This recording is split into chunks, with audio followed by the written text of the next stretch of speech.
All right, it is a Sunday morning, February 15th, 2026. I'm going to skip all the intro nonsensical effery, and I'm just going to launch into talk. What are we going to talk about? I'm going to just launch right into what I wanted to talk about. And as you know, if you followed the channel, if you know my sort of tendencies and proclivities when it comes to the sorts of things that I'm interested in, I rarely use this space for just pure negativity. Even if I'm trying to get some laughs, I normally will talk about a movie that is worth talking about on a, let's say, a movie anniversary or someone's birthday or whatever the case might be. It is normally from a place of this is good, this is worthwhile. It is rarely, this is an unmitigated piece of shit. But every once in a while, every now and again, you got to mix it up and talk. You got to talk about something that is notable, even if it's really bad.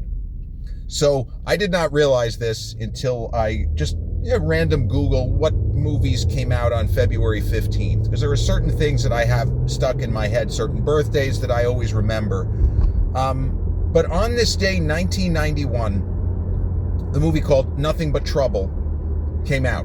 And it was a bit of a passion project for its star, Dan Aykroyd. This was something that he had been working on. And generally speaking, when you have a massive assemblage of talent, and Siskel and Ebert, and in particular the late, great Pulitzer Prize-winning film critic Roger Ebert and Gene Siskel, they talked about this.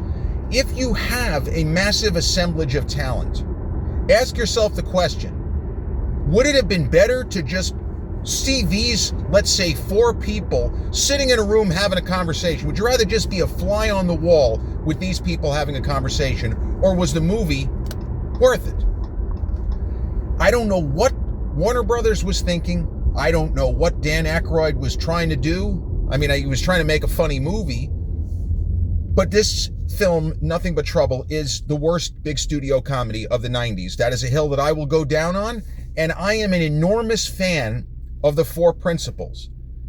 Demi Moore, fantastic. Demi was coming off of Ghost. She had done Ghost not that long before. You see her hair is a little bit longer.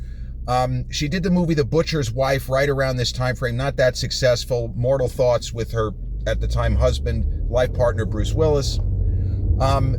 But you have Demi Moore, Dan Aykroyd, John Candy, and Chevy Chase.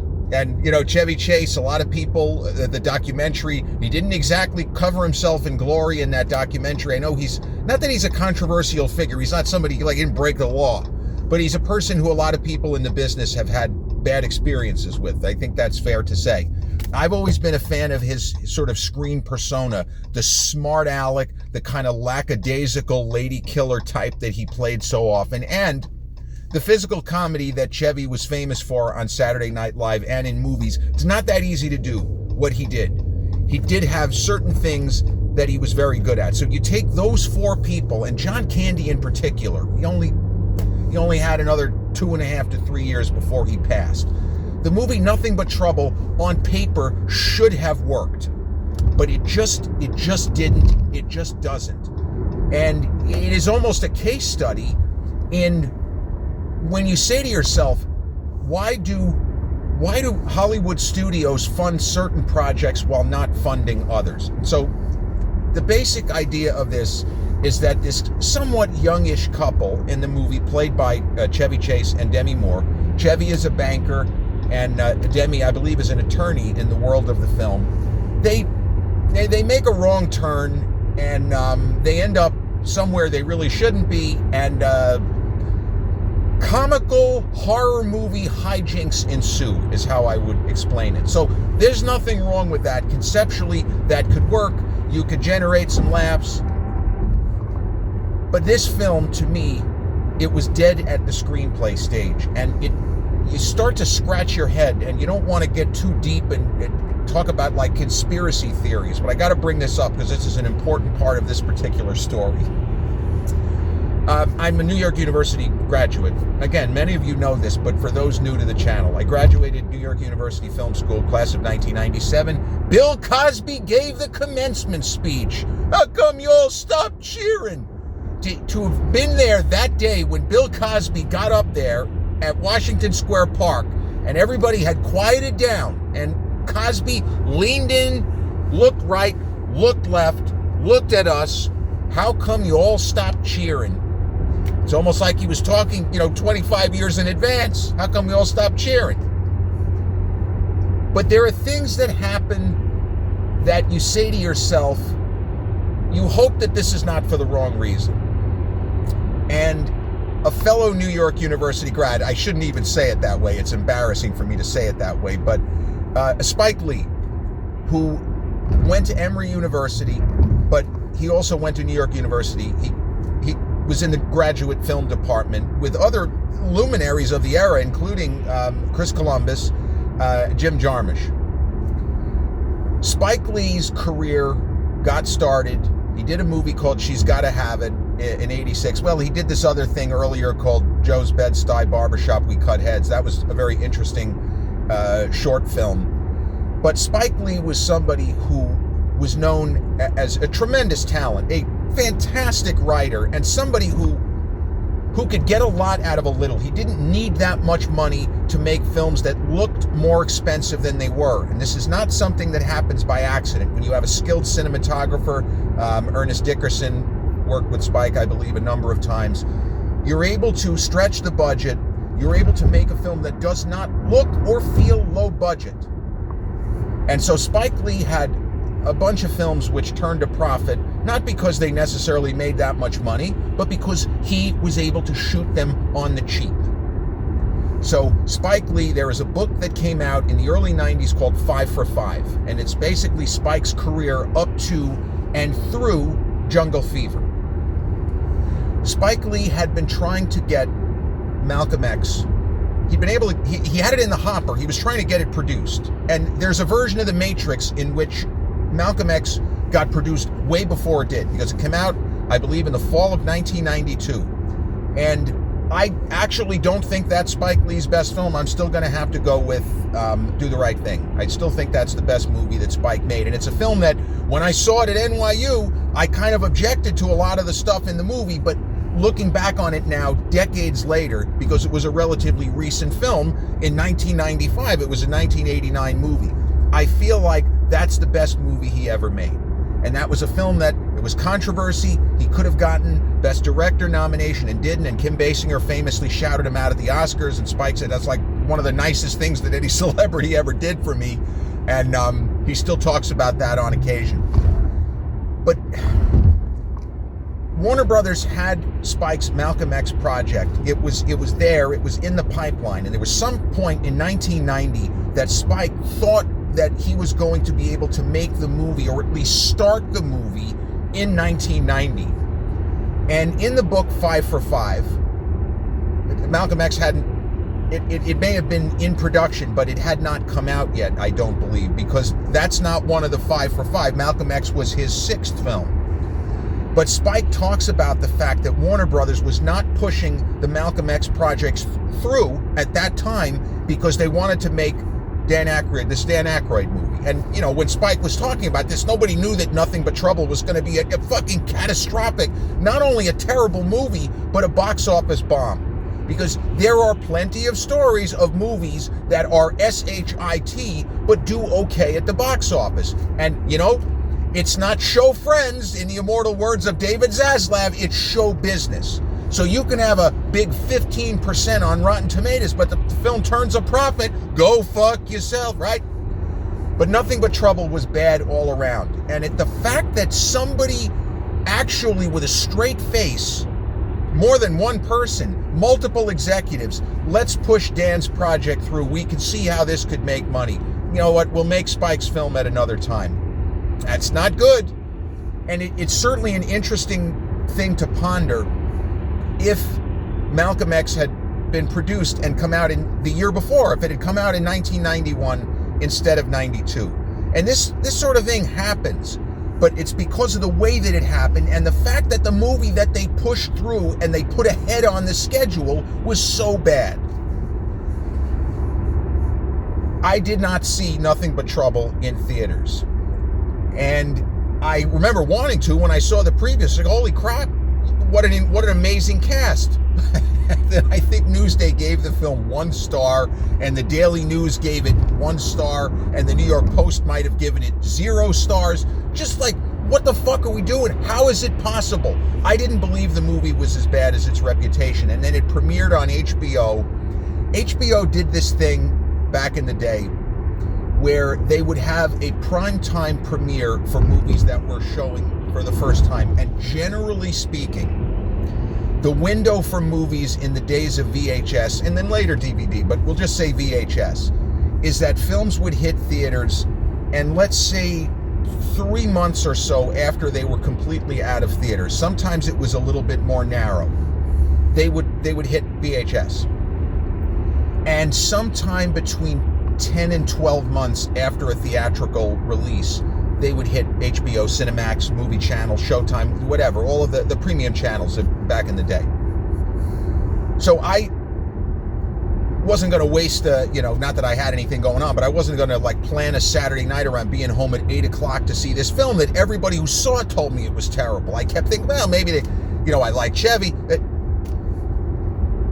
If a film was not rated R, HBO would run it in the morning of the premiere, meaning it would be on at 7 a.m., 8 a.m., and then they would show it again that night. But only if the film was PG or PG-13. They didn't run rated R movies except starting 8 p.m., and I think the latest that they could run a rated R movie was 4:30 a.m. They had some kind of rules. Again, this is the pre-internet era, but that's basically HBO.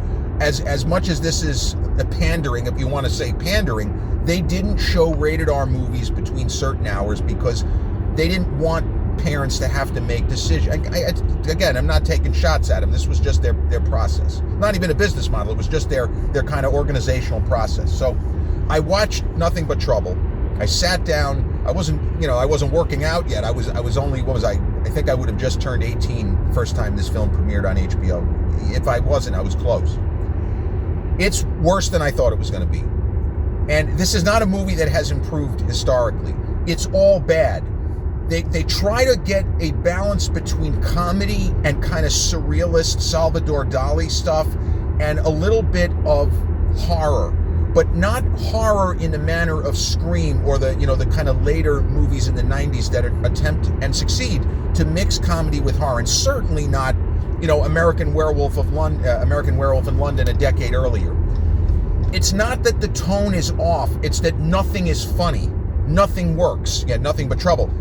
Everything is bad. And when I mentioned Chevy Chase, he's the only one who somehow manages to escape humiliation here. Because he also appears to be the only cast member who realizes that this script is way worse than we thought. And he ad-libs.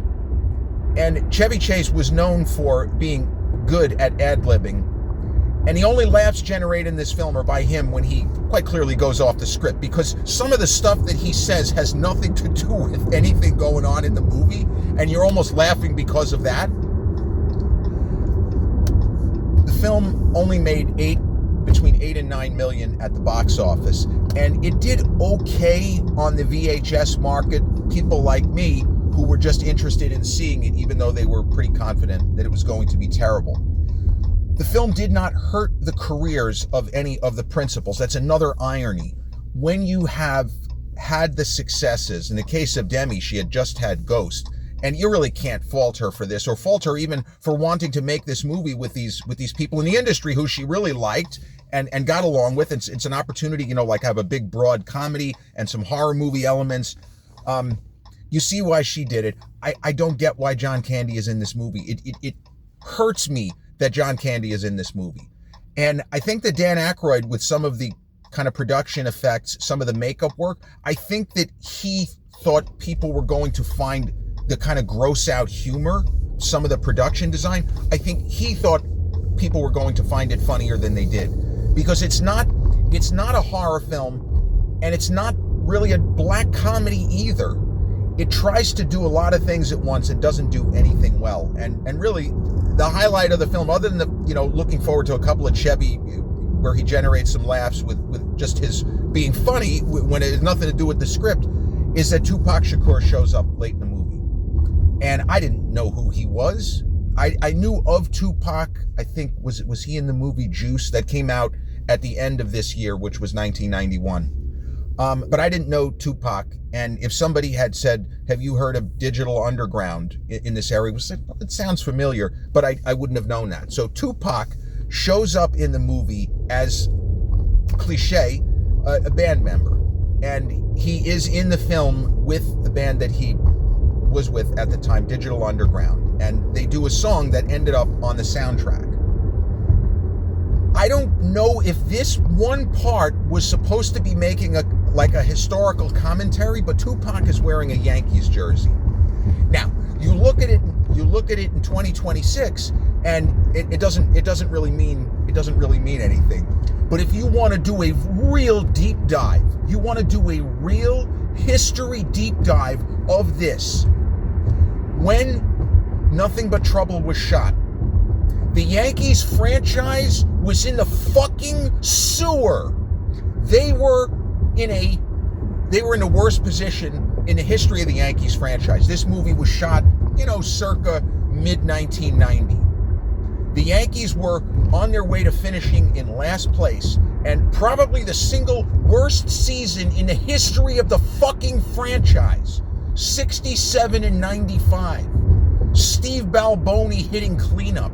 The notorious MHJ, that would be Melvin Hall Jr., a major cog in the not very good offense. A bunch of cast-offs, has-beens, and never-weres, right? The Yankee franchise was at its lowest point ever. And here's Tupac, young Tupac, and he wasn't thinking any of this nonsense. He's wearing a Yankees jersey. I feel like they were trolling the Yankees back then. It works. If you know the history that I just described, the fact that he's wearing a Yankees jersey at that point in history, it's like, I hate to say it, it's like going around wearing your Jets jersey nowadays. Anyway, just a little historical footnote. In other words, if you have a movie in 1997 with a guy wearing a Yankees jersey, it doesn't hit the same because the Yanks had just won a World Series.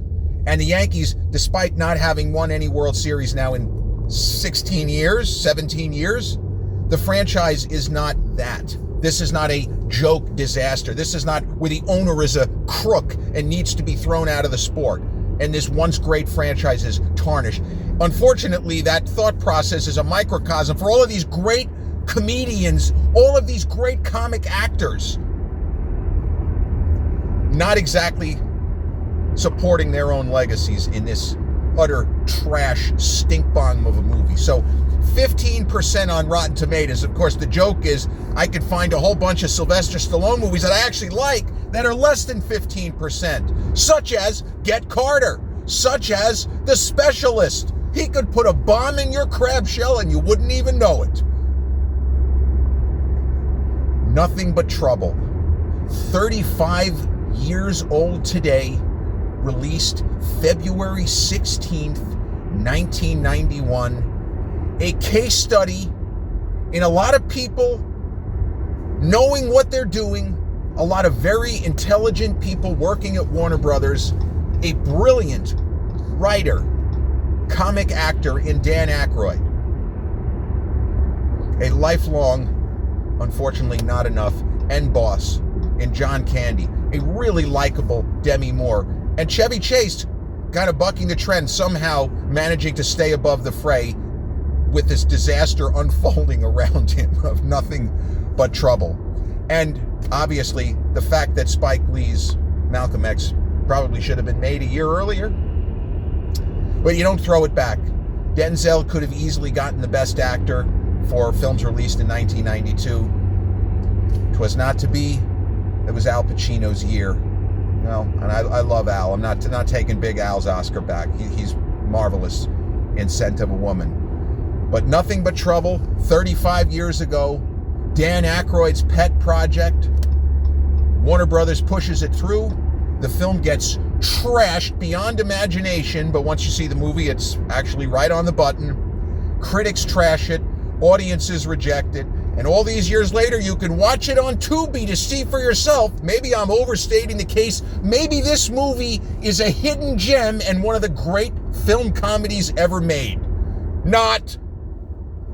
This has been episode 672 of the Confessions of a Not So Dangerous Mind podcast. I'd like to thank you all so much for joining me on this Sunday. I hope that you have more laughs watching this and listening to this episode than I had, or any of us of Generation X ever had, watching this fucking joke, horrendous motion picture. No offense, I love Dan Aykroyd and Chevy Chase and Demi Moore and the late great John Candy, just not in this particular movie.